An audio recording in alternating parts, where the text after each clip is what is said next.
Reka nongere ngusuze rero kandi nkwifuriza amahoro y'Imana kuko bukomeje kubana natwe muri izi nkuru zacu zose ndetse n'ibiganiro. Kora subscribe kugira ngo ujye mu bambere bakomeza kubona no makuru uko tuyaguteguriye mu bihe bigiye bitandukanye byo gusuza kandi ukifuriza amahoro y'Imana nge ndi Rugamba. Ingingo z'ingenzi amakuru yacu agiye kubakiraho nizi zikurikira mu mujyi wa Kigali ni mu karere ka Kicukiro. Hari kumvikana inkuru mbi y'iyicwa ry'umusore w'imyaka 19.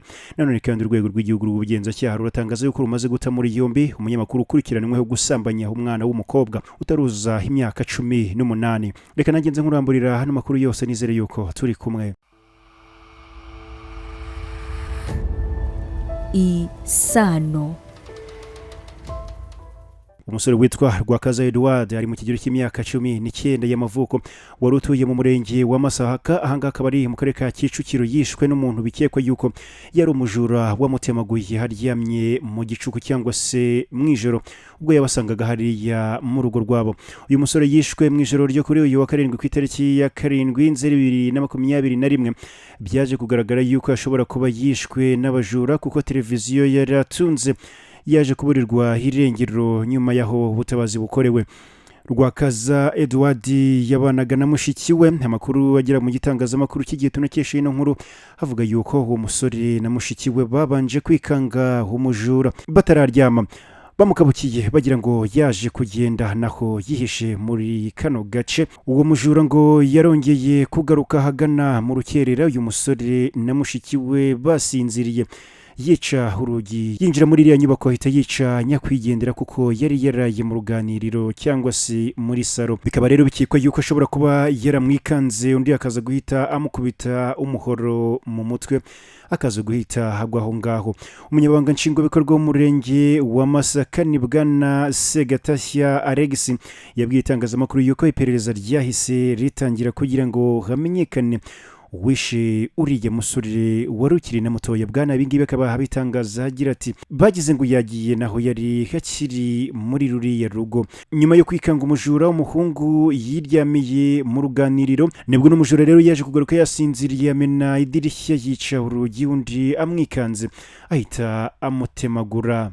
Ubwo umujura yinjiraga mushiki wa Rwakaza wari mu kindi cyumba yagize ubwoba atabaza umujura yamaze kwigendera.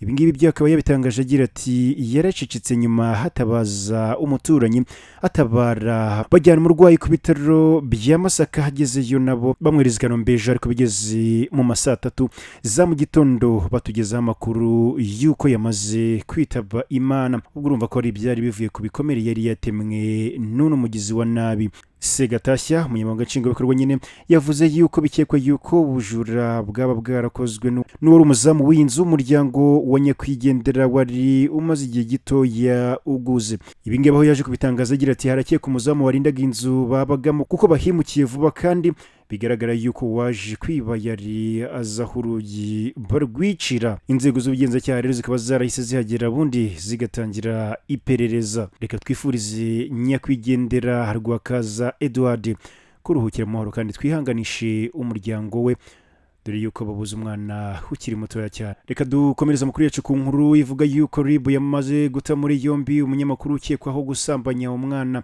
nyuma yo kumusindisha cyangwa se yo kumuha ibisindisha. Umunyamakuru wa radio imwe yo mu mujyi wa Kigali yatawe muri yombi n'urwego rw'igihugu rushinzwe ubugenzacyaha RIB cyangwa Rwanda Investigation Bureau kubera gukekwaho icyaha cyo gusambanya umwana w'umukobwa w'imyaka 17 nyuma yo kumuha ibisindisha. Iki cyaha uyu munyamakuru akurikiranweho yagikoze ku itariki ya 5/2021 agikorera mu karere ka Gasabo umurenge wa Remera ahangani mu kagari ka Nyabisindu mu mudugudu wa Rugarama. Akaba yaratawe muri yombi mu gitondo cyo kuri uyu wa gatatu ku itariki ya 8/2021. Aya makuru yitabwa muri yombi ry'uyu munyamakuru na yatangajwe n'umuvugizi w'urwego rw'igihugu rw'ubugenzacyaha Dr Murangirira Bitsiri aho yabitangarije igitangazamakuru cy'Umuseke yagira ati nibyo RIB yafunze umunyamakuru wa radio akurikiranweho icyaha cyo gusambanya umwana w'umukobwa w'imyaka 17 yamusambanyije nyuma yo kumuha ibisindisha.